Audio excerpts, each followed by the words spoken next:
Hello and welcome to all Gold viewers from around the world. I'm Kristen Schwartz, licensed midwife and one of the MCs here at Gold. And I'm very excited. I have a guest with me today, Victoria White. Hi, Victoria. Good to have you here with us today. Hello, Kristen. Thank you for having me.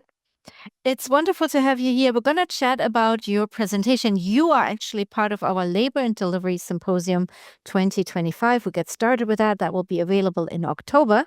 And we're going to talk a bit about your presentation, Meeting Neurodivergent Needs at Birth, the Essential Four Pillars of Support.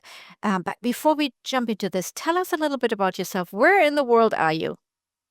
Thank you. So I'm actually based in the northeast of Scotland on the coast, just south of the city of Aberdeen. And yes, I grew up here, but I have spent some time living and working in France as well. But we're back now in our hometown. Beautiful. That's nice to be back home, right? Yes, absolutely.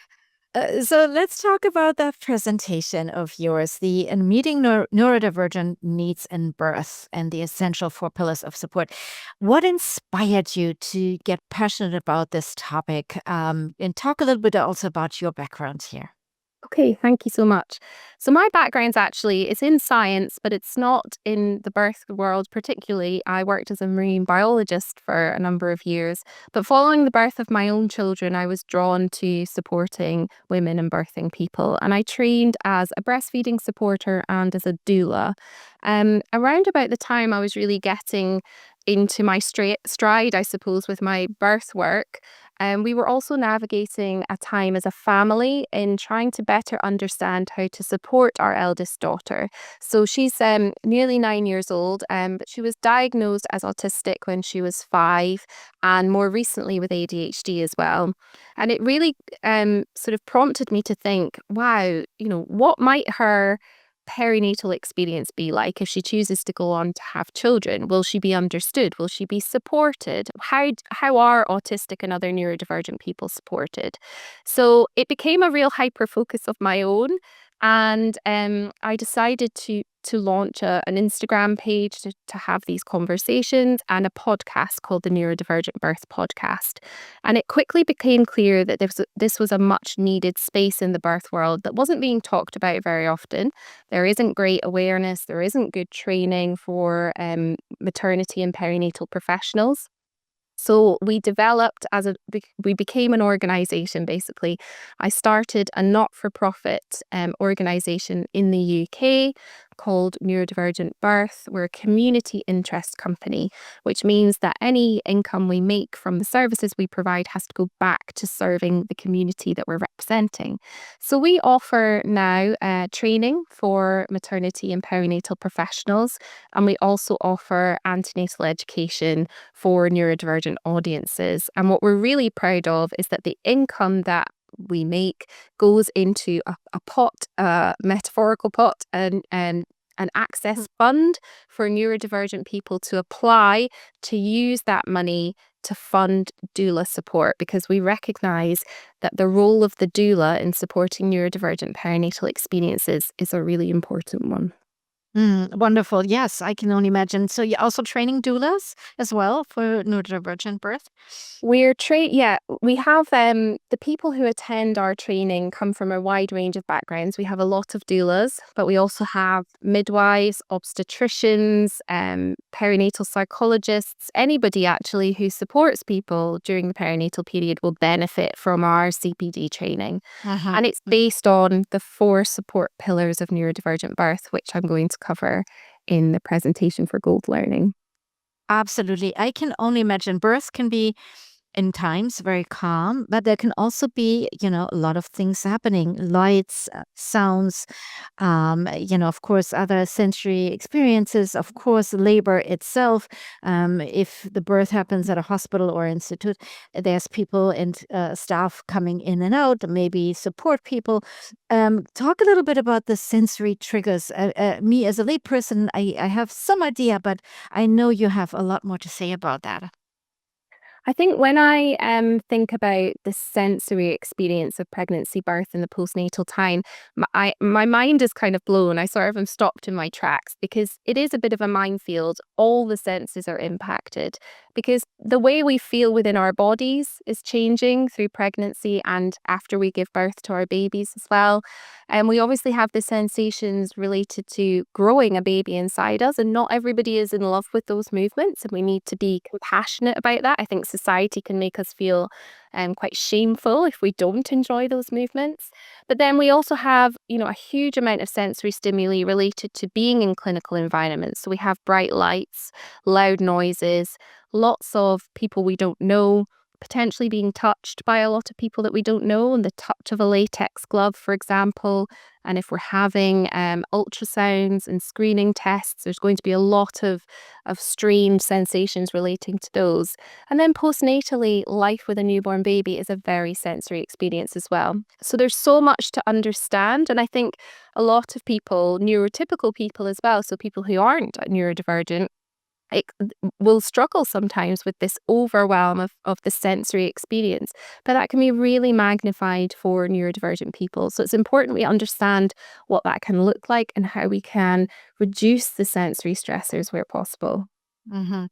Um, let's talk a bit about communication as well. I assume that neurodivergent birthing persons might communicate quite differently Yeah. from other people. And so, what do you hope as care providers, healthcare providers, would understand better in these scenarios?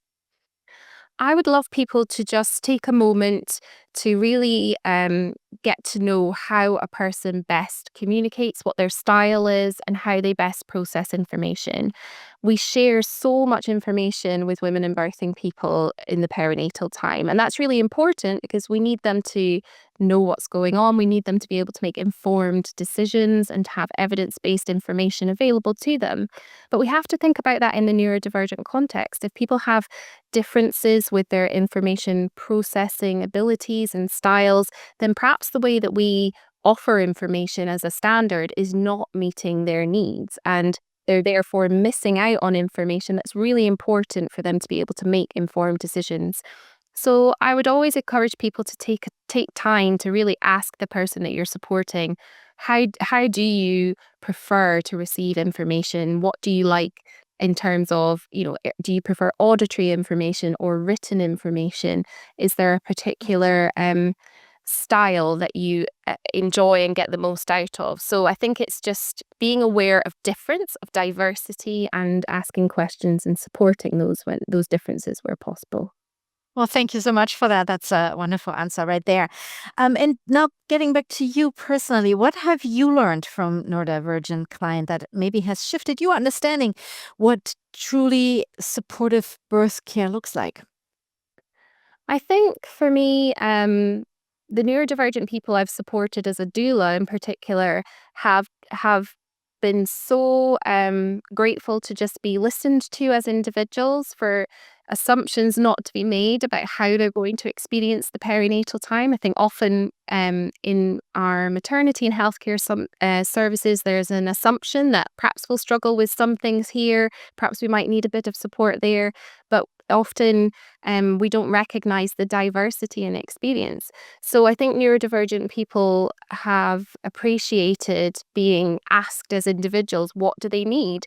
And they shouldn't need to have to disclose everything about their neurodivergence. They might not even have awareness of their own neurodivergence. Particularly females and people assigned female at birth are often missed with the diagnostic assessments and criteria. So at the time of having children, they may not themselves have awareness. So it's about just asking questions, asking what an individual person needs and what might be helpful for them. And that can make such a huge difference. And often a really small change to the way that a care service is delivered has a big impact. We're not asking people to completely change the way that they care for somebody. We're not asking for people to completely dismantle the way the healthcare service is run. A small change can really have such a big impact. Small change has a big impact. Love that. So before I let you go, Victoria, any final wise words for our audience? What are you hoping they will take away from this presentation? I'm really hoping that people will go away and have conversations. I think that's the most important part about supporting neurodivergent birth. We need to, with our colleagues in our workplaces, be having conversations. Could we be doing this slightly differently? Have we considered how, if this is accessible to everybody, have we considered how we might alter this environment to make it more accessible, or to decrease the sensory stressors in that environment? The more people talk about it, the greater awareness there is that we do need to support neurodivergent people. They are at a higher risk of perinatal mood disorders and poorer outcomes perinatally. So it's really essential we understand their experiences better and improve our support as a result. So please go away and talk to your colleagues and ask them what their thoughts are on how we can improve support for neurodivergent people. Victoria White, thank you so very much for this wonderful time here sitting and chatting. And I'm so looking forward to your presentation here with us at Gold. Thank you so much. And now some information for our audience. The presentation, Meeting Neurodivergent Needs in Birth, the Essential Four Pillars of Support, will be part of our Gold Labor and Delivery Symposium of 2025. We'll get started in October. If you would like to find out more, and you can sign up now and look into the program, look at all the wonderful presentations that are being part of this symposium, you can go to goldlearning.com for more information. Thank you, everyone, for watching, and have a lovely rest of your day. Bye-bye, everyone.